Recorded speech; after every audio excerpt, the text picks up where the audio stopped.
right, guys, we're live here at PBJJF podcast. This is the double O nine podcast. We hope to pass over hundreds of podcasts. We really want to connect and talk to everybody in the jiu-jitsu community, and even beyond that, other industry as well that can connect it with jiu-jitsu. So thank you guys for tuning in today. We're here with Jeff Mount from Foundation Jiu-Jitsu in Baltimore. So just want to give you a quick shout out for our sponsors, Brave Kimonos. Brave Kimonos is the best gear you guys gonna find out there. I wear every single day. Me too. Max wear every single day. We're gonna have to hook up Jeff with it. So he started wearing Brave as well. Cool. And so we have the QR code over here, guys. You can scan and then go direct to their website. So make sure you guys go there. Support Brave. Brave gives big support for PBJJF. And so if you use PBJJF or PBJJF 10, you're going to receive 10% off today. Okay? Thank you so much. I'm here with... Roll live. Oh, Roll Live. Don't forget about Roll Live, guys. Roll Live is a live stream all the PBJJF events. So Roll Live is a platform where it's bring the media to all the PBJJF events and also live stream the events. And of course, supporting the podcast and really helping us to make this happen. All right, so give us support and go to Instagram, like it, share. Also, just before we start, just share this link. Subscribe to the channel. That's the way you guys can give us the support to continue doing this work. So we're really here to share the knowledge with you guys and learn a lot from everybody that we invite to come. So, and thank you, Jeff, for coming, man. Appreciate Thank you, it. man. Thank you, guys. I appreciate Jeff it. has been around for a while, so yeah, you can introduce yourself to everybody. Yeah, like JP said, my name is Jeff Mount. I've been training Jiu-Jitsu for 16 years. I'm the owner and head coach at Foundation Jiu-Jitsu in Baltimore County. We've been open for about 4 years, opened about 8 months before COVID happened, so didn't have the best start, but we've rallied well. We have a growing kids program and adult program. We train Monday through Saturday. And yeah, we're huge supporters of PBJJF. The tournament is so awesome to have something as refined and well run like that in our own backyard is huge. You usually see tournaments like these in like the more, jiu-jitsu meccas like California, Texas, and Florida.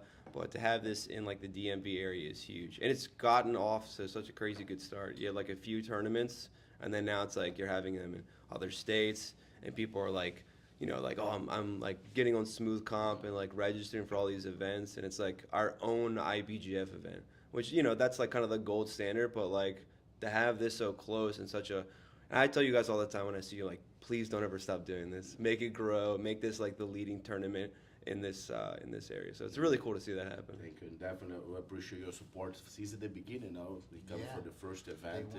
Yeah. You've seen the growth. Yeah. I tell my wife about something, like, get in there early, like start winning, like make a highlight reel for yourself, have something like you're proud of, and like you do some of these smaller regional tournaments before you go to like PANS, and now there's like a PBJJF PANS, and it's like this is so cool to have this in like our own style. And Worlds, we're doing Worlds as well. Yeah, and I saw. Part of the history. Yeah. Because it's our first one. 10, 20 years from now, you're gonna look back and be like, man, I was the first. Why I don't fight that one? Yeah. Or you also cannot do it and regret later. Yes. Be like, man, that was the. We're talking about this with Vicente Jr. He was telling me like, hey, do you wanna like a IBJJF? Hey, 20 years ago they were not as big as they are, and everybody that won at that time have the same type of titles where those guys have now. Like, so where do you want to join now? And some of Or these guys later. are Hall of the Fam now. Yes, Hall of the Fame. Like those guys are still. Those are some of my favorite matches to watch too. Like, I'm a little old school, but I like seeing these like arenas. They're kind of outdoor. The mats were like puzzles. The gis were very large, lots of Jesus patches. But those are some of my favorite highlights because like the fundamentals were so strong. You saw like flower sweeps, roulette sweeps, And basic but at the submissions. same time, you see the transition with like Yeah. Boleta, Margarida. You had starts some doing, guys like that yeah, Léo Vieira. Vieira starts doing like a different jiu-jitsu. I like that. Yeah, that- I mean, it's great seeing the that, sport grow to like this. You see some passing and some guard positioning that's like so advanced, and you can tell like the athlete had put so much time into specific grips to get that one moment to get the sweep or the advantage. But man, sometimes I look back and I see some of these old matches. I mean, the footage is really grainy. It's hard to kind of see which, because both guys are wearing like white White, gis and yeah. they're kind of like open and hanging out. But I just see those matches and I'm like, this is like, you know, a look back in time to where these fundamentals were so strong. And like today, you can still see them being used. You still see guys pulling guard, close guard armbar, osotogari, like these basic takedowns and positions, but they still work. So it's like, I don't know. I like looking back at that and be like, this is where it started, but like you can carry them forever. I tell my students that like you learn one basic concept and like it can carry you from white belt to black belt. Forever. I still see guys in close guard getting scissor sweeped. No, It's like super simple, but it works. Last Panamas of all, I talk like a week before I travel, like flower sweep, get them out, arm bar. you Yeah. know. My first open class fight, pull guard, boom, fight, flower sweep, get them out, boom, arm bar. Yeah. And then like pass it, fought, get my medals, whatever, go back to the gym, one student's like, Coach, that's amazing. You show all the week that sequence and you get in the tournament and did. I'm like, yes, that's the fundamentals and it still work. That's why I show you guys, Yeah. you know. And it's nice that experience because like I show in the class and I did in the tournament and that prove more the fundamentals work. Yeah. So And fun. we see like many of the guys that with the we call like fundamental jiu-jitsu, Roger Grace. Yeah. But it's very advanced because he was able to. It's fundamental concepts, Yeah. but he was able to Do it at a master high it level. in a way that nobody could stop. You know. Yeah. And by the way, Roger, we want you here. Yeah. Right? Make Yeah, that sure. happen. Roger Grace, Make it you're happen. coming. We want you here. Yeah. Always invited, man. And Yeah. then talking about the fundamental, you know, like, and we see about a lot of schools, right? And the evolution of teaching jiu-jitsu, right? Yeah. With curriculum process where you divide classes with fundamentals, Mhm. you know, intermediate, advanced, you know, Yeah. like, how do you see that in your school? How do you see the evolution of jiu-jitsu and the way we teach now compared with how we used to do it in the past? Yeah, I always encourage my students never limit your when you see jiu-jitsu on an Instagram reel, on a YouTube highlight, never limit yourself to think that you can't do those things, but always have like those structured fundamentals. So like my new guys always stay focused on the fundamental classes and they get to a certain level. If they're very skilled, they're advancing quickly, I'll invite them to the more intermediate advanced classes. But in the beginning, I'm just like, stay focused. Like every white belt, before they get to blue belt, should be able to stay completely defensive. Limit the amount of times you're going to get submitted. Every white belt's going to have those like, oh, I'm kind of the nail and somebody else is the hammer. But I always try to tell them, like, you should just focus on like being unsubmittable. Be that guy that's like a tough roll. You get beat on points in the training room, but everybody finds it very difficult to submit you because that's gonna give you that confidence, that springboard, if you will, like a frog leaps from one lily pad to another. Mm-hmm. You should be able to leap onto that next lily pad of jiu-jitsu, knowing that like, all right, nobody can really submit me very well, especially at the white belt, blue belt level, but the purple belts have my number, and it's gonna build your confidence to do the next thing.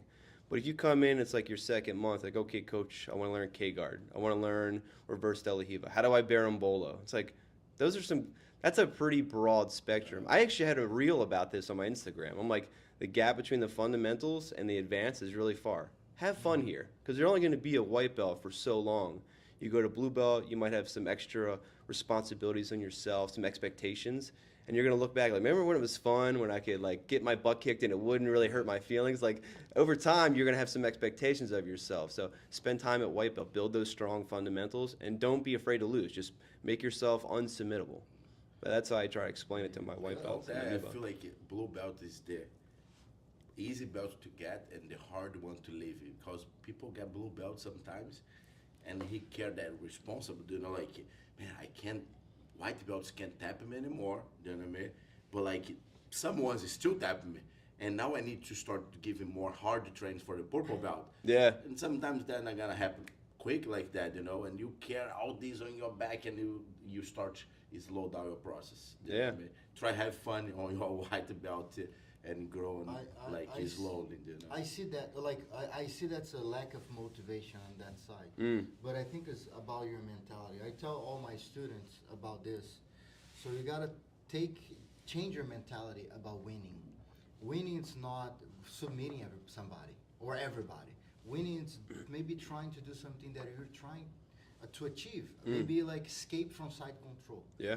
You did that on that whole training. That's winning.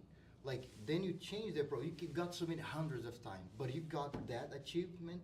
That's a win for you for that day, for that week. Yeah. You know, I think when you start change your mindset, your mentality early on, it's like, I want to do a De La Riva sweep. All right, did you get it? Cool. No? All right, how can I fix it? But it's not about submitting or defeating everybody. And also talking about safety, I talk to our students or everybody that I know. It's hey, you don't have to force. Maybe if you feel very uncomfortable and it is a danger position, don't lose. Let the person pass your guard. Yeah. Let them win. I tell my students, if you get stacked in that triangle and your back hurts, just open up. What do you gain by holding on to this person and the timer runs out, your back hurts? But going back a moment, I love that you said that mindset. My professor, Tank Mendez, shout out, Tank Mendez, Augusto Mendez, like that's my professor from Soul Fighters. But he did a seminar at my gym last year, and he talked about that a lot. Like, what is your mindset for jiu-jitsu? Like, do you come into the training room thinking, like, I have to win every round? Or do you come in thinking, you know, today is a learning day. Today is a day that I need to absorb the technique that my professor or my teammate is telling me, or do I have to think I'm going to win? And it's important because if you come into the class as a white belt, as a blue belt, and your goal is to submit your black belt professor, like, it's not my goal to come in and submit my students. It's never been that. Like, my goal is to come in and teach and help them grow, both mentally, physically, in their jiu-jitsu journey as people, right? I want them, when they see me rolling with them, I don't want to do flashy moves and like all these tricky things and make a highlight reel out of them. I want to pass their guard, put them into positions where they have to like conceptualize, like, if I stay here, Coach Jeff is going to submit me or mount to me or something like that, and I'm going to have to, you know, tap out, and then the match will have to start over. Or maybe Coach Jeff is holding me here in this side control or this half guard position, and he's like, this is your time to think about it. This is your time to go over the technique that we learned today. Go over like a technique we learned a week ago, and you mentally are kind of taking notes like, all right, he's not trying to beat me. He's just trying to make me problem solve. And I think when the student starts to observe that, like, oh, he could beat me anytime. Like when I roll with Max, he takes a little lighter on me. He's a big, scary guy, and he's like, I like Jeff. I'm not going to try to kill him today. Sometimes when he's getting ready for big tournaments, he's like, Jeff, you're just a number today. But like I can feel like he's like he also knows, he's like, this guy has a school to teach later today. I'm not going to try to hurt him. So thank you for that. Big shout out to Max for taking care of the small guys. Well, I'm not so small. I'm trying to beef up. I'm getting there. But like I try to be a good role to everyone, man. Yeah. Doesn't matter if he like 300 pounds or if he like 100 pounds. I roll with Junior Garcia, man. He like 130, I don't know, 135. Yeah. Oh, can we talk about Junior? Soccer is not the best sport. For sure not. Jiu-jitsu, baby. Jiu-jitsu, of course. He tells me he wants to be a young black belt. Well, you gotta be in love with jiu-jitsu first. So Yes. I had to remind myself.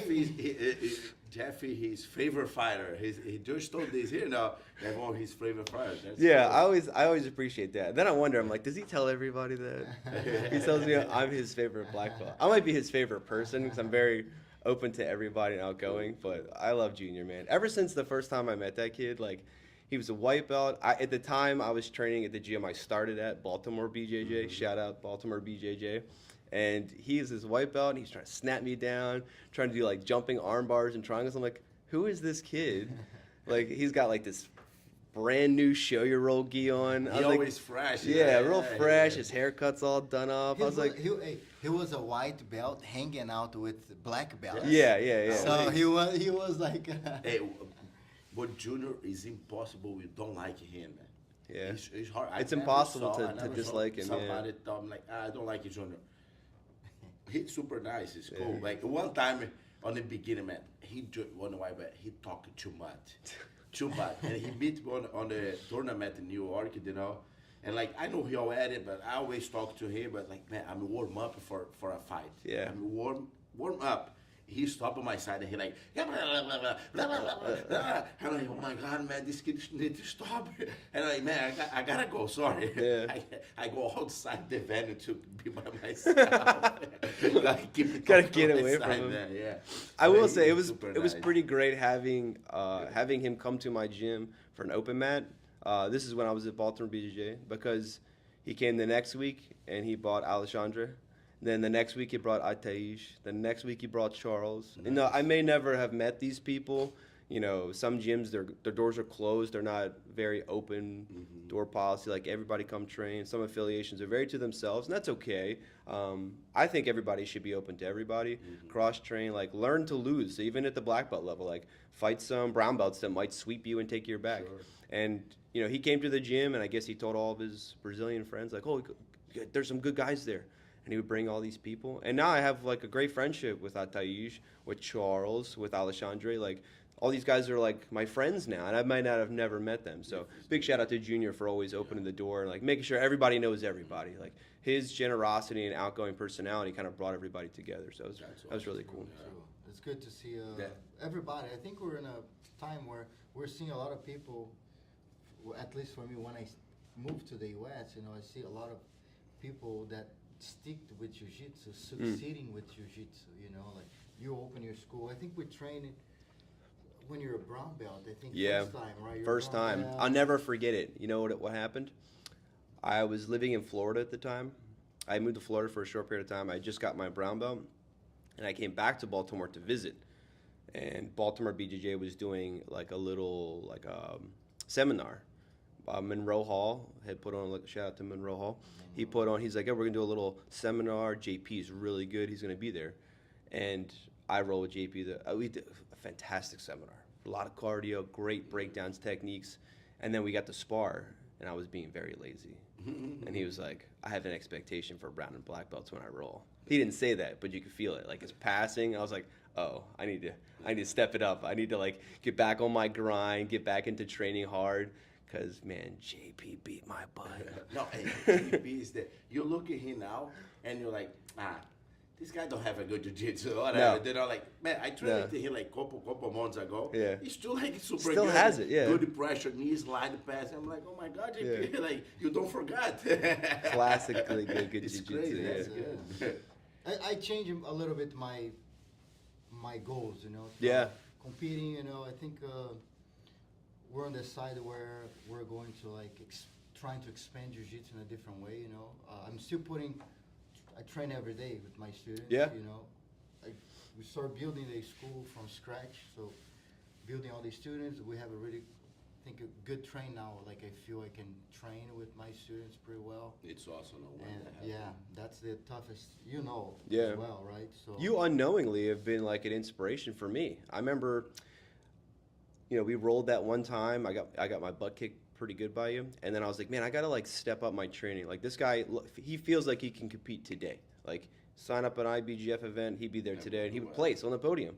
And so like I really started grinding hard, like getting my conditioning down, my strategy. I didn't have a goal. Like whenever I showed up to tournaments, I would just try and do my best. And then rolling with you, I was like, I need to have like the way I open my matches, takedown, guard pull, whatever it's going to be. And I focused heavily on competing. And then like my school, I think it's different now. Baltimore BJJ, when I was there, some people were competing, some people were fighting MMA, but you wouldn't see the whole group of the school show up with coaches and stuff like that. There's a lot of times I would compete by myself, or like I had one teammate there, but we didn't even know we were competing at the same tournament. Like, oh, you're competing too. So I always thought that was something I didn't want to provide for my school. I wanted to make sure if students are competing, there's a requirement. Like you have to sign up weeks in advance, know your weight, have your strategy. You have to show up to a minimum of 4 classes a week. You have to come to all the competition classes. If there's a seminar, you have to attend.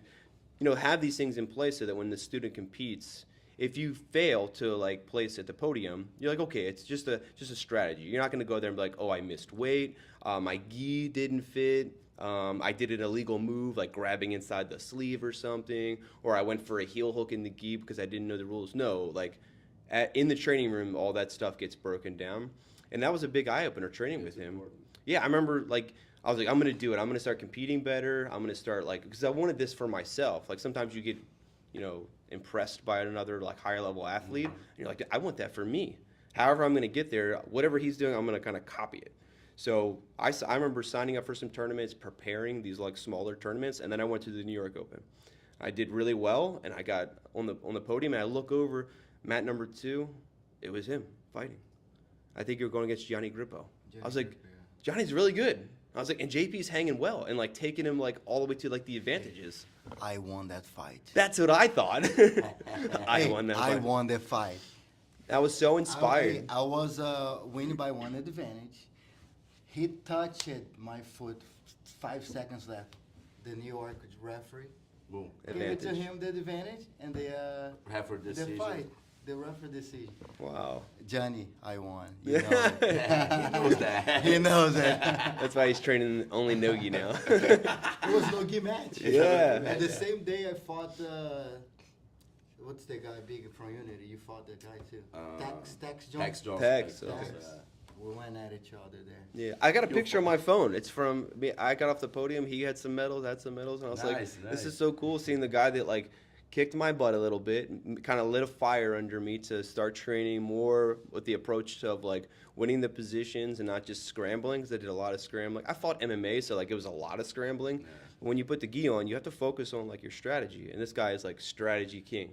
So I got inspired by JP. I went to New York. I won my division. Only had like 2 fights, but it was really cool to be able to like win and like just not even knowing he was there because I wasn't on his team at the Doesn't time. matter how many fights you did, man. Yeah, You just did your job. You prepare prepare yourself, yourself. I prepare to fight You- 10 people every time. Yeah, you prepare yourself. You make your way to get that win and beat that 2 guys. Yeah.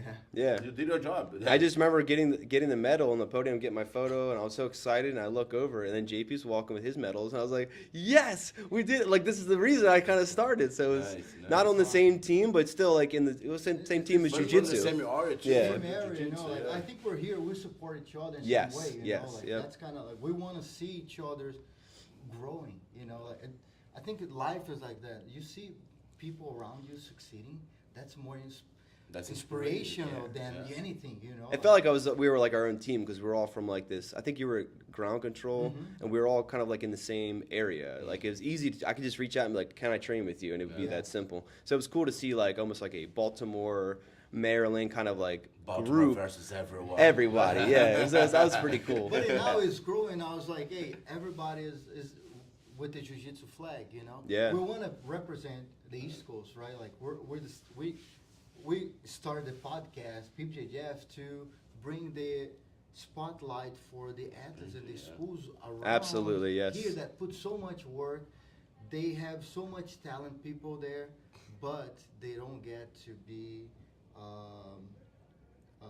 introduced to the world. Yeah. You know, like somehow we see there's more one side and the other side. Mhm. You know? So we want to be open for everybody, but our headquarters, we want to be in the East Coast. We want to go all over the world. Yeah. Everybody think we are crazy. We are crazy. We are. Yeah, that's what you PBJJF need. You need somebody who's like aggressively passionate and inspiring, and I think that's what you guys are doing. I think I tried to mention that to you when we were at the tournament, but there's a lot of people running around, so it's not always easy to kind of. But you guys should know. My feeling towards you is like you guys are very inspirational. This is not an easy task. Like to start a tournament, to start a brand, to start a gi company, like these are things that take like extreme amounts of like financial effort, mental effort, design, like, and then like you're always pushing it, like you're trying to get your tournaments to reach capacity. These things aren't easy. I know this is something I would never be interested. I would never be interested in starting a gi, no gi company like Brave. I would never be interested in doing like the PBJJF because I know that like it would take me It's to too the much work. extreme It's crazy. effort financially and mentally. But to see you guys do it, I'm like, they've got it. Like you guys have figured it out. Like, and you're like, you have a passion to keep pushing it all the time. Yeah. And like people are seeing it. People are wearing Brave. I see guys at the PANS, IBGF events, like submission only events where they're wearing your uniforms. I'm like, damn, like these guys, they got it all the way out there. And it's like, you don't have to be a Show Your Roll or an AMP or a Hayabusa, so one of these larger, well-known companies. Like everybody starts at some point, and it's like, why not you guys? Yes. So- That's what definitely think. Why not me? Yeah. I should try. Why not us? Yeah. Because we see as a our area, right? Yeah. Why there's no brand here? What is the biggest? If anything, brand? you guys are in the best area. Like, We are in the yeah. best area. The I feel like- powerful And we one. believe that Yeah. DMV is the most powerful area in the whole world. yeah, DMV in the whole world, the Yeah. capital of the United States, is the most powerful place in the world. yeah, NASA's Why crazy. not? It's here. Why NASA's not? here. Hey, why not spotlight people from here? Why not be the mecca of jiu-jitsu? yeah, And It also will you have happen. you have It will great happen. fighters around. Yeah. here. Great people, great fighters, great fighters. schools. You put so much work into jiu-jitsu. yeah. So much work into 16 helping the years, community. years, 16 Yeah. years old. 16. I started when I was 23, and I'm 38 now. So like You're this is- 38. yeah, No, stop. I'm done. 38? no kids, man. That keeps me I'm young. done. I will turn 30 tomorrow, and I Yeah. look like 48. Yeah, I'll be 39 this summer. Man, But, you're looking good, man. Oh my Yeah, God. I think not having kids and doing what I love for a living is the best thing. Plus, Sure. I have a very supportive wife. My wife is like, people don't see her in the gym because she doesn't train jiu-jitsu. She's very peaceful, just like regular outgoing person, but that's not the activity for her. Believe me, I have tried. She's not interested in jiu-jitsu, but she supports it so much. And like whenever I do big promotions at my gym, my wife will come, take some photos and support. And I tell my students, like, you guys don't see it, but that's the backbone of my gym, of Foundation Jiu-Jitsu, is this woman that nobody sees, and she like just supports my life. She like, I told her this crazy idea, like, hey, I have a really good job, I work in sales, and I want to leave that and start a gym where I do jiu-jitsu She's every like, day. "Do it." And she's like, okay. She's like, where are you gonna open at? What do I have a role in this? Do you want me to do anything? She wasn't like, hey, I don't think it's a good idea, or hey, maybe you should have a partner. No, she just said, what can I do to help? Like, Nice. I was It's like, wow, important. It's yeah. important. So, and you You guys can have achieve you that. guys have wives that just. I see They do your the wife same. working the Mhm. Brave booth. I see your wife kind of with the kid, like Yeah. walking around helping with Oh, yeah. ring My- coordinating. My little And daughter behind him- work already. And, Yeah. and behind this, it's them. Yeah, Right, like we're the face of it, but like we have so much work behind everything Mhm. that we do that they are most of the ones doing it. For Yeah. without my wife and his wife, this don't happen. This would not happen. Yeah. You know, like I that I support think and that work. it's surprising when people realize it's not just like a one man thing. Like you have your team, you have your team here, but the silent partner, if you will, is the wives, like or your husbands or whatever you're married to. But like they're in the background, like supporting, like giving you good information, being like a sounding board. Like, if you have a bad day of training or working, the stuff's not coming together, they just listen and they. Sometimes they just need to listen to us. Yeah. Sometimes like I get home and I throw a lot of information. She's like, just listen. Yeah. And after that, I'm like, I'm good now. and like my wife decided to join the jiu-jitsu world, and she's a lawyer. Okay. So she decided to help us with this crazy idea Mhm. and goal, which is bring jiu-jitsu to the world. And you know, she decided to not go through the lawyer, you know, side and start using her abilities to help make jiu-jitsu. us. Your wife is an engineer, right? So she decided to same thing, like, hey, let's get what we know from different industries and try to. Oh yeah. And she's Bring it engineer together. and she's a professional volleyball player in Brazil. Oh, professional volleyball player. Where Okay. I told like, hey, I'll move to SA in couple months. You wanna come with me? She like, yes. She don't think twice, man. Wow. She like, okay. I'm like, you can try and keep it play there if you want. Blah blah. We figure out. She's like, no. Let's go. Amazing. We see how what words have to us. Yeah. Okay, let's go. That's so cool, You know, man. Like she quick her life to believe on my dream. You know what I Yeah. mean? And then like it's hard. I know, but I really appreciate that. You know what I mean? And now we start. Como que fala? Tipo, colher os frutos. That work's paying off. Pay off. Yeah, Okay. that's the coolest part when like the hard work you put in is starting to pay off, and like you know that like there was somebody there to help you through the way. So That's right. shout out to the wives. Shout out to Yeah. the Yeah, wives. shout out to the wives. Hey, Ricardo say hi to Jeff. Very nice guy. Oosh. Big Ricardo. Yeah. Ricardo. That guy. He's. And Ricardo is our manager in the events too. Yeah, right? So I he runs I love that guy. events. big guy, like Max, big and Yeah, terrifying, his but wife, too. he's a nice guy. Yeah. And his wife too, like the Yeah. wives giving that support back. Yeah. Ludmila, so she. Yeah, puts a she's lot of- What do you great, guys too. learn with that? Get married. Be single is terrible. Just kidding. Take your time. Yeah, that's Find the right one. Yeah, find the right one. Find the He right opened one, a yeah. he opened a new academy, right? He opened I a just, Frontline. he just opened his new academy last weekend. Yeah, Last week. Last Shout week. out to Ricardo on the new Frontline. academy. Yeah, Congratulations, Frontline, man. Congrats, Man- congrats, Manassas. in Manassas. Okay. If you're from Manassas, check it out. Frontline BJJ, Ricardo, Yeah. the incredible. Yeah. The speed guy. He's fast, man. And so, Jeff, I see you posting a lot about your workout routine. So, what did you change, and why did you change, and how you change it? I see you're trying to book getting. Yeah. bigger, Well, I know stronger. as I'm getting older, I know I can't make middleweight 181.5 with the gi on. I tried at the Indianapolis Open last year, and it was really difficult to cut the weight. Even when I put the gi on, I was 2 pounds over. I was like, this is not worth my effort. I was like in a sauna and cutting weight. I'm like, I'm not making any money. Like last time I cut weight like this was for like a fight, an MMA fight, and I was like, I don't want to do this. So I've had matches in middleweight, and then I've had matches in medium heavy. And medium heavy is where I usually podium. I do well. So I want to stay there, but I guess with like sleeping and eating and training the way I was, it was like hard to like. It was hard to train. I was like feeling like I was very fatigued early in the week. So I got with a trainer, and I wasn't looking for like to be like a bodybuilder. I was just like, hey, I want to stay strong and healthy in this weight division for jiu-jitsu.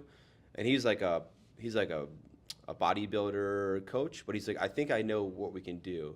And he listed out like, what are your requirements? What are you trying to maintain?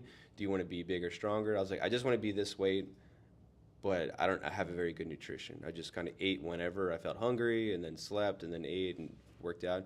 So he was like, what are you taking in per day? And I listed it out, and he was like, that's terrible. You eat like a bird. So like, he was like, you got to take in so many calories, fats, proteins, and you really got to be more mindful. He's like, jiu-jitsu is important to you. Like you're no matter what, you're going to be on the mats, but what you eat and how you like work out your body needs to be equally as important.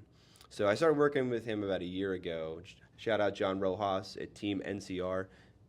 He's fantastic. Like he's broke everything down for me. He's like, if you stay with this, you won't gain too much weight, but your body will be more defined. You'll feel healthier about it, and you'll have that energy that you're not finding halfway through the week.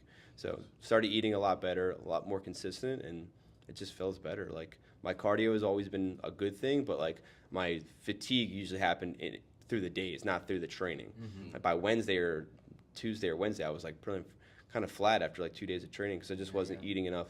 But like, man, my eating routine changed, my sleeping patterns changed, drinking a lot more water, a lot less like energy drinks and stuff like that. Mm-hmm. And if I do, it's like before training, not like later in the day and after training. So yeah, so starting doing that, it was like a huge change for me because I was like, I'm not. To cut the energy drinks too, man. It's hard, yeah. I was very dependent on caffeine, but like I think the big thing was it's not that I'm retired from competing, but my focus for jiu-jitsu isn't to be the competitor. Mm-hmm. I've seen guys that are full-time competitors and like part-time coaches, and it seems like the gym fails. Basically, those guys are now like rounds for you to train. I didn't want to be this person who was like, hey, the focus is on me, guys. My focus is 100% on my business. So when people say, hey, you're still young, when's the next competition? Are you doing Pans, Worlds, Masters? Like, no, I have a business to run. Mm-hmm. If I ever take time off, it'll be to go on vacation. It won't be to go compete. I'd love to be a competitor year-round, but like... I'm on the hardest spot on this one. Yeah, I don't know how you run a gym, pro fighter, I don't know too. 80cc competitor. Like, you do all the things. But I'm 30, Yeah, this is true. Yeah, but I slowed down a lot last 2 Yeah, years. I'm glad. As your friend, I'm glad. Yeah, I slowed down a lot. But it's hard because something inside is still push you, Yeah. But on the other side, you have all these things to take plus care. a baby and a wife. That's a lot of work. Yeah. But I make it work. Make it happen. At the end of your road, when your journey comes to an end, you want to be happy that you did the things instead of wanting them. But that's one thing I told one time. A friend asked me, like, "Hey man, how you can be like a professional fighter and run the school and like be a daddy, run the tournament?" I'm like, no. I'm like, I do all this stuff, and my hobby is be a fighter. Okay, Yeah. I'm doing well. I'm going that high level, but it's my hobby. It's not the things who That's pay a my crazy bills or hobby. doing my. I'm so terrified Yeah. of fighting. I hated You know? fighting. My first fight, it didn't go. I had to cut so much weight, and I got TKO'd in like the last round. That guy I fought like went on to fight in the UFC. He did really well. And then my second fight, I was like, I just want to strangle this guy. Put it on my list. I was like, I use jiu-jitsu to win a fight. And as soon as he taps, I was like, I am You're like, never yeah, doing this I'm not. again. And I finished him so fast. I got this nice tight guillotine. He was tapping. The ref didn't see, so I kept squeezing. And then finally the ref pulled me off. It was like a minute. And I worked so hard for that 1 minute of fighting. I was like, I'm done. Take the gloves off. They gave me a belt. And I was like, you can keep this. I don't want that. I don't want to do this ever. I took it home, but like I don't ever want to use it ever again. No, I will do a couple more fights. It's kind of a personal challenge, right? Like Yeah. you probably like want to challenge yourself and see if it works. I did that same thing. It's like I want to fight MMA because I used to watch Rickson Gracie on Pride, Yeah. I all the Pride all you guys. guys on that generation start jiu-jitsu because somebody choked Yeah. Yeah. a person in MMA fight. And So I personally started because I know in Brazil, if people know you fight, you do jiu-jitsu, they don't mess with you. Yeah. Like in schools, like, man, I'm gonna do jiu-jitsu, so they know This I'm guy's gonna not be mad at tough, me, so yeah. nobody will mess with Yeah. me. And I was like a middle school and the high school, because in Brazil it's the same school.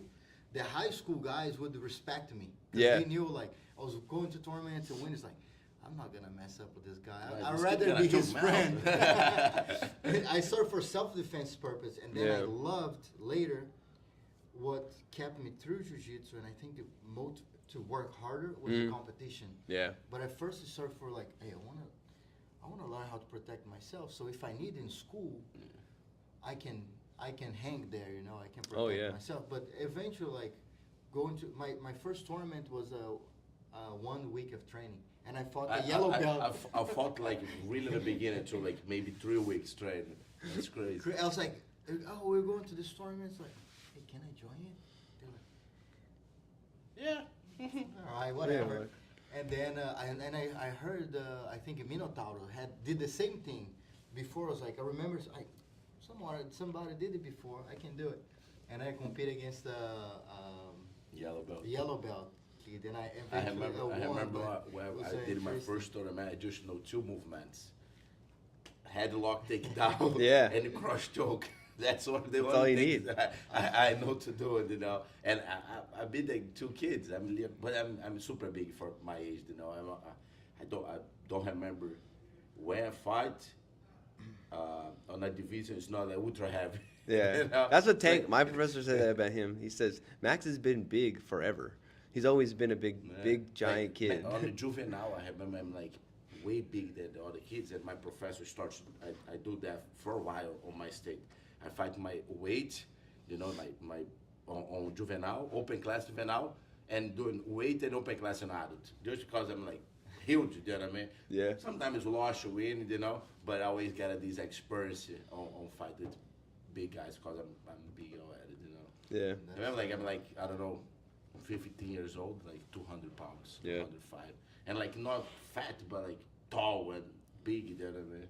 It's crazy. Little fat. Little bit, always. And when I started, but this is giving energy. hey, you know what I mean? I didn't have kids class. I got thrown On with adults. Yeah. You know, and then what I remember is it was a Shark Tank at that time. Yeah. It was no like much like, hey, you go. If you're tough, you stay.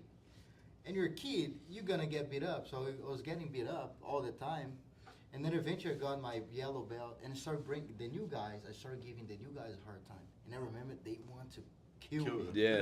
Because, Like grown how is this adults kid- versus a kid. I Yeah. was like 13-year-old, and they're like, I remember like those guys were trying to really come at me, like, because why am an 18, 20-year-old who get tapped Well, by for a like a kid. 13-year-old, Mhm. you know, kid. So I remember like with me, I don't know, did you have kids coming up? No, my Um, I start on like a social project, you know, and they have like jiu-jitsu and judo, but like kids doing like more judo class, you know. Yeah. But I get there like 1 year. On the second year, I'm like too big already. And my professor told like, man, I think you're too big for this class. You should do the next one. And I doing the judo and stay for the jiu-jitsu later, you know. We get to a moment, I'm like, judo I don't like judo. I will do more jiu-jitsu. And I started Right. going on in the adults class, and I have the same problem. Like the adults always try to kill me. And I have one guy, that's a funny issue, because I train on that school, like even I get 13 years old, and these guys always beat me, and he do a lot of wrist lock on me, you know what I mean? And like he black belt away, but he play around. He take my back and he get on my ear like, "Hey, your mommy smells so good," He keep play with me, And I'm like, motherfucker. And I moved to another state with my family, and then after I come back to train in the same city on GFT under Julio Cesar, And he stopping by one day. I'm like, I remember this guy. And he remember me like, hey, talking man, smack about my mom. And I'm like, oh, okay. On my mind, I'm like, man, can I kill this guy? He's a little bit older, like 40 So hold on, before we say kill, but we mean like train very hard. Train Yes, hard, yeah. yeah. It's not really. Sorry. I think everybody Train gets hard. it. And then like he get on the train, boom, train. All right, Max, let's do a round. I'm like, yeah, sure. I'm a purple belt on this time. When we started training, I tried to tap him maximum I can. Boom, 1, 2, 3, 4. Time is over, and he like, what happened? You don't like me? I'm like, you don't remember everything you did? You reached the locker, I'm like 13 years old, man. Who slapped forgot? I remember, okay? Yeah. Well, how was it for you? Like, how was it? Like, you started in Florida. I started in Baltimore. In Baltimore, Yeah. then you moved to Florida. Yeah, I was in Baltimore all the way from white belt to brown belt. I moved to Florida for like 2 years. Got some family there. Just went to live on the beach for a little bit. Where in Florida? Jacksonville. Jacksonville. Yeah. I have a friend there. Yeah. Jacksonville. I trained under Marcelo Burgo. He's a black belt under Murillo Bustamante.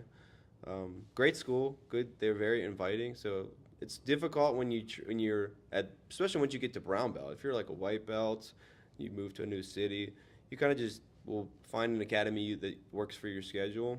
But as a brown belt, you kind of have like a target on your back. All the other purple brown belts at that school are like, oh, I got a new guy. Wonder how good he is. Let me give him a competition round every single time. Like I go to the school, all the purple belts, they're trying to do their best to move, their openers, their game strategy to test themselves against you. So it's always challenging. At least in my experience, I moved to Florida. The first like 2 weeks, I was trying to find a school. I went to a Gracie Baja. Everybody tried to kill me.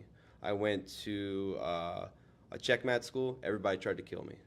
And then I went to Marcelo Burgo's school, and they're a little trying to kill me, but they're also like, more welcome. they're trying to ask me, do you surf? You want to come surf tomorrow morning, 7 a.m.? Like, or do you want to go out to the tiki bar, get a drink, go to the beach, walk around, look at some women? I was like, I'm engaged, but I will hang out with you guys. They're very inviting. So tough school. Marcelo's a great guy. It's crazy because he's like in his 40s. Shredded. The guy is ripped up. So shout out to Marcelo Burgo. He's a good guy. From there, He's I a good know, team. Pedro Palhares. Yeah. So Jacksonville, right? I would like to visit his school from time to time because that is where you go to get your ass kicked.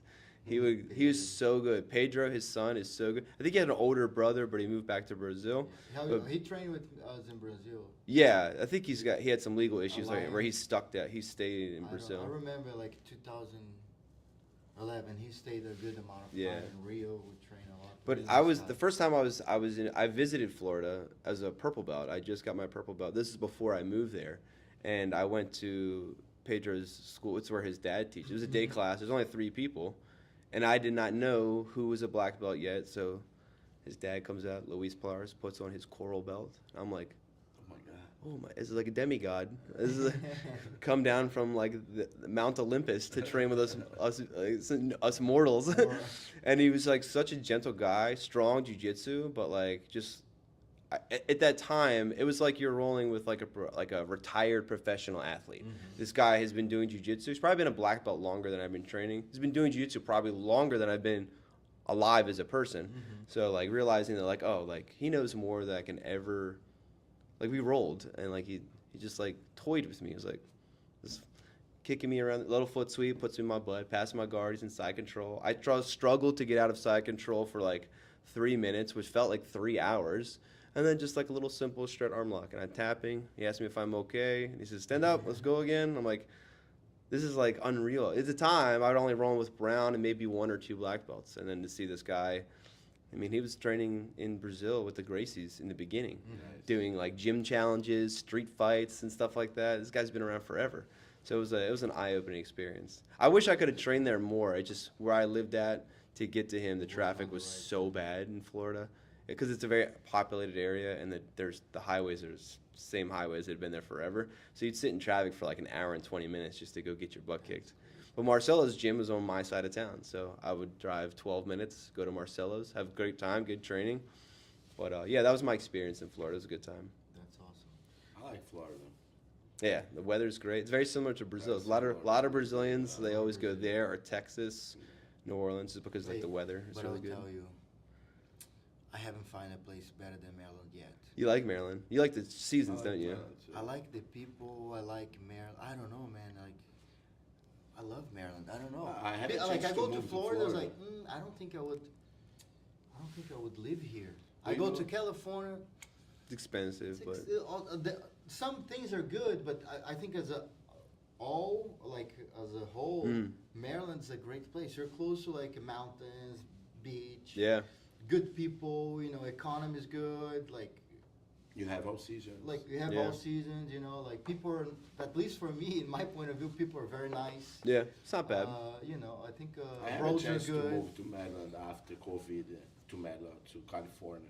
I'd be there for like week and a half, almost 2 weeks, and I'm like, I think Maryland is better. Yeah, I did 2 For- weeks. for the moment that I bid, you know. I did 2 weeks in California. I was working for a company, and their training site was in California, so they paid me to go out there. From 8 to 5, I would train in this training program, and then after 5, I was free to do what I want. So I have my gi. I call Uber. I go train. So I went to all the schools. I went to Gimenis Santana School, one jiu-jitsu, great instructor. I trained at AOJ. None of the Mendez brothers were there when I was there. So it was just my old friend. He's an instructor there now, so I got to train with those guys. And then I trained at like it was a checkmat gym, Johnny Morgan. It was good. It was like an American wrestler. California has a lot of So much jiu-jitsu. jujitsu. Oh my All the God. schools were right across the street from each other. Like It's San Diego, right? In San Diego. it was in Newport. Newport. Yeah. Like Right- I know San Diego's like the most amount of schools in a. Yeah, in like One one area. area. It's pretty incredible. crazy. Like you could throw a bouncy ball and it would bounce on 2 gyms. But I see a lot of people moving from California to other states. Yeah, because the Right. taxes and the cost of living is After very COVID, expensive. You know, a lot Yeah. of things change and Mhm. people start moving from. I see a lot of people from those areas going to Texas and Florida. You know? Yeah. Like I see a lot of people. North moving. Carolina, a lot of North too. Carolina is Yeah. going too. My professor's in Texas. He's got 4 schools Texas, there. Yeah. Yeah, I think he just upgraded his school. They moved from one location to another and double the size. I- Just I growing don't all the think- time. I don't think it's since I'm like 10 years old. Yeah. Yeah. I have a recording. You guys, I was at they did the Soul Fighter Summit where all the schools come together in Florida like 2 summers ago, and I'm talking to Tank. It was like the first time I meet him in Tanquinho, and I'm saying like, "Yo, my friend Max." He's like, "I know Max." I was like, "Oh, I'm talking to him." And you guys are talking, and I have all these recordings on my phone between the two of you, but it's in Portuguese. I was like, "What do I do with this?" I have no idea what they're talking about. Hopefully, they're not saying anything bad about me. Yeah, no, but Yeah. I miss this guy. When you bring them to a seminar or whatever, let me know. I would Yeah. love to stop by. I want Tanquinho to come next year. Thank he's a monster, man. Yeah, He did- Nogi is so good. He won ADCCs twice, and when I train with him, all the things that he shows, I was like, okay, well, you know, some guys they do a seminar, they just show some of their game, then something more modern just to appease the crowd. Everything he showed, you see it in his highlight reel. Like the way he gets the head and arm choke, his single leg takedown, like his guillotine over the half guard, like the way he was setting everything up and showing it was exactly in his ADCC highlight. I was like, man, this is like the kind of guy, the banner I want to fly. Someone who shows like the exact jiu-jitsu they're going to do in their actual matches. And like, you know, it's cool when you see some flashy, tricky moves at a seminar because you paid money for the seminar. You want to see something that's like eye-popping. But to see his game still be eye-popping, but also be like, this is legit, is one of the reasons I'm inspired to be training under him. I feel like when I do seminar, I check the students. Sometimes I have like 2 or 3 plans already on my mind, you know, because you get in a seminar and like a bunch white belts. Yeah. You need to change a little bit Mhm. what you're gonna show. Cater like to a lot that of- belt rank. A Yeah. lot of higher belts. It need a little bit.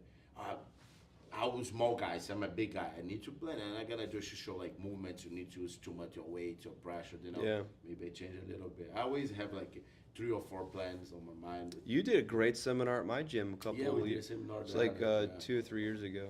It was great. Good In half guard 2000 passing. 2019. There's 2 guys at my gym for sure. They're bigger guys, and they still use that passing today. Nice, cool. They'll like stand up out of the closed guard, and then they'll force the half guard, and then they'll go right into like pinning the leg down. And it was like, man, that Cool. That's that good to guy's. know. Happy Yeah, to they were hear like, that that. guy made an impression. That pass works every time. Yeah, yeah. And I was like, until it doesn't, but keep using it until you find in the trouble. That's cool. They're like some of my best blue belts. They're like so strong in that pass. Like, don't let them in your half guard because they're gonna pass.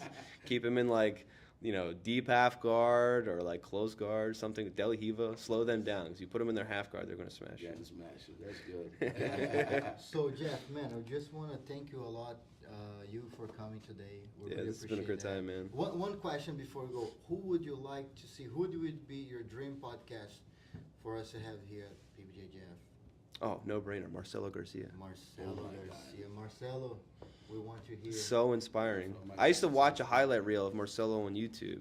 It was called the best Marcelo Garcia highlight ever. It was like really grainy footage, and like the background music was like Pearl Jam. And I would watch that on my phone when YouTube was like first starting as a blue belt, getting ready for matches. And I back then you didn't have like wireless. I just had like the earbuds with the cord. I'd be watching it on my phone. Like hopefully the Wi-Fi signal at the tournament was okay, and I'd watch it. And I'd be pumped up watching X Guard and guillotines. And then they call my name, and I get out there and get to work.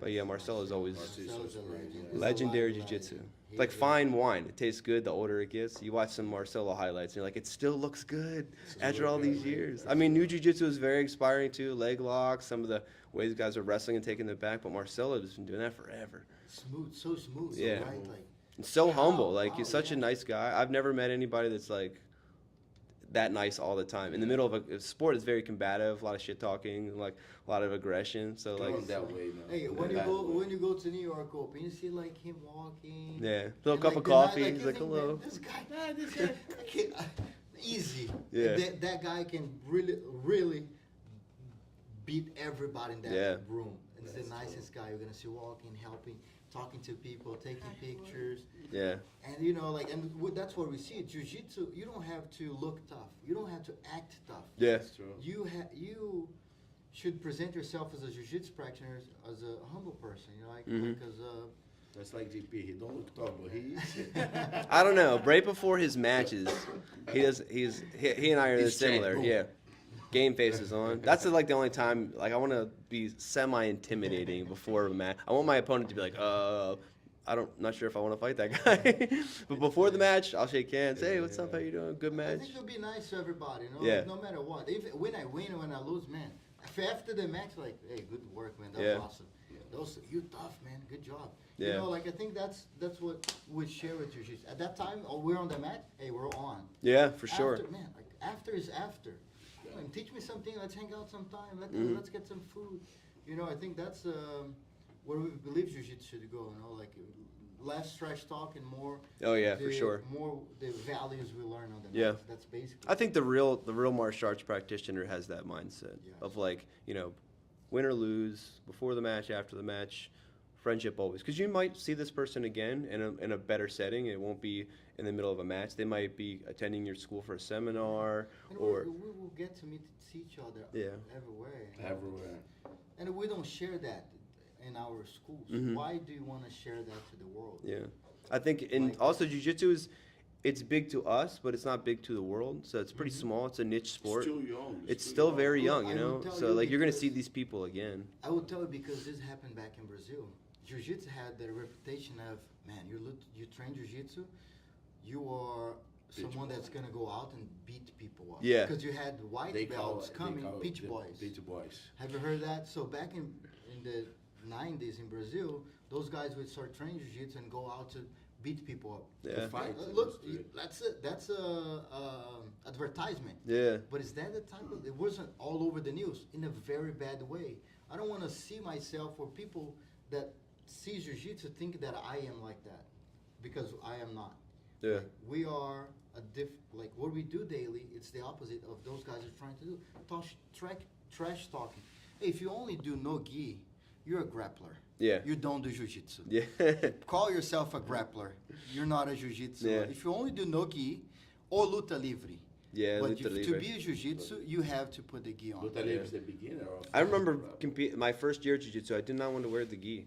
I thought it was useless. I started doing jiu-jitsu so I could learn how to. You did a I lot just of wanted to fight MMA. MMA, you know. And I won some tournaments, and my professor said, "You want to be a blue belt one day?" I was like, "Yeah." And he's like, "Well, you have to wear the gi to put a belt on. You're not gonna wear the blue belt on your grappling shorts." I was like, "Ugh."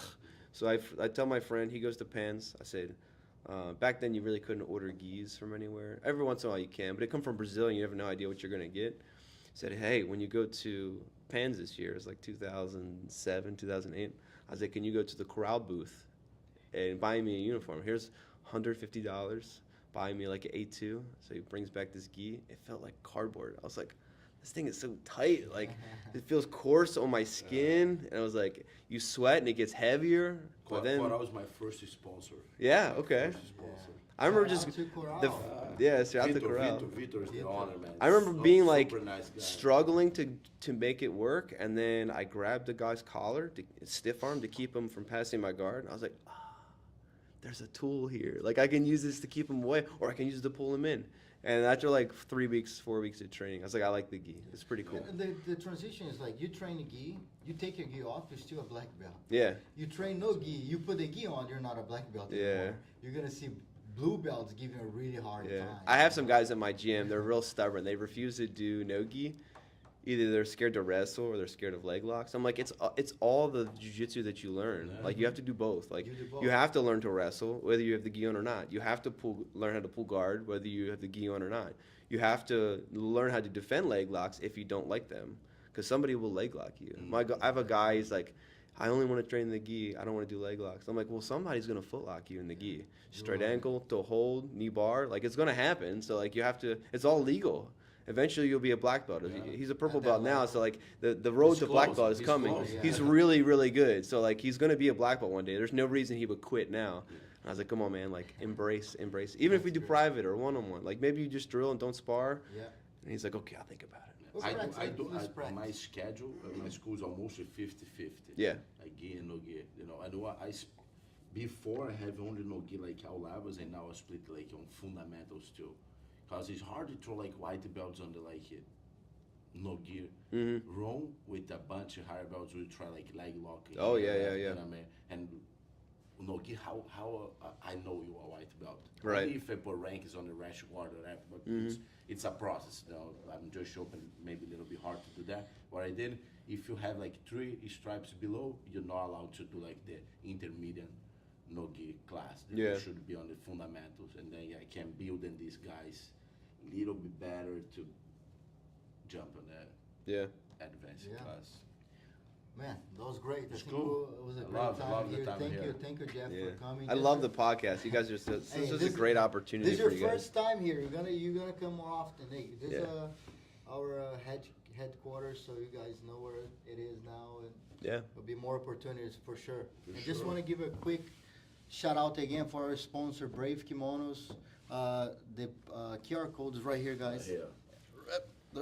Here, right there. Maybe on Jeff is Yeah, there. make sure you guys go there and purchase some products. So Brave is supporting us, making this podcast happen, and let's keep it going. If they want a discount or If you want a discount code, should we give that? please. PBJJF or PBJJF 10 for 10% off. Go right now and buy your products. Don't forget And to subscribe don't on forget the to channel. don't Share forget to with your subscribe, friends. to share with your friends, comment. Make sure you guys give the support. So that's the way we can keep doing it. All right. That's our payment, you know. we're here, like giving you guys like all this information, everything, you know, all this that good talk. Please just share and comment that. or like Tell everybody subscribe you on know. the event. Tell everybody you know to Yeah. subscribe and share the content, please. Thank you guys. Thank you, Jeff. Awesome, brother. Thank you, my friend. Awesome work, guys.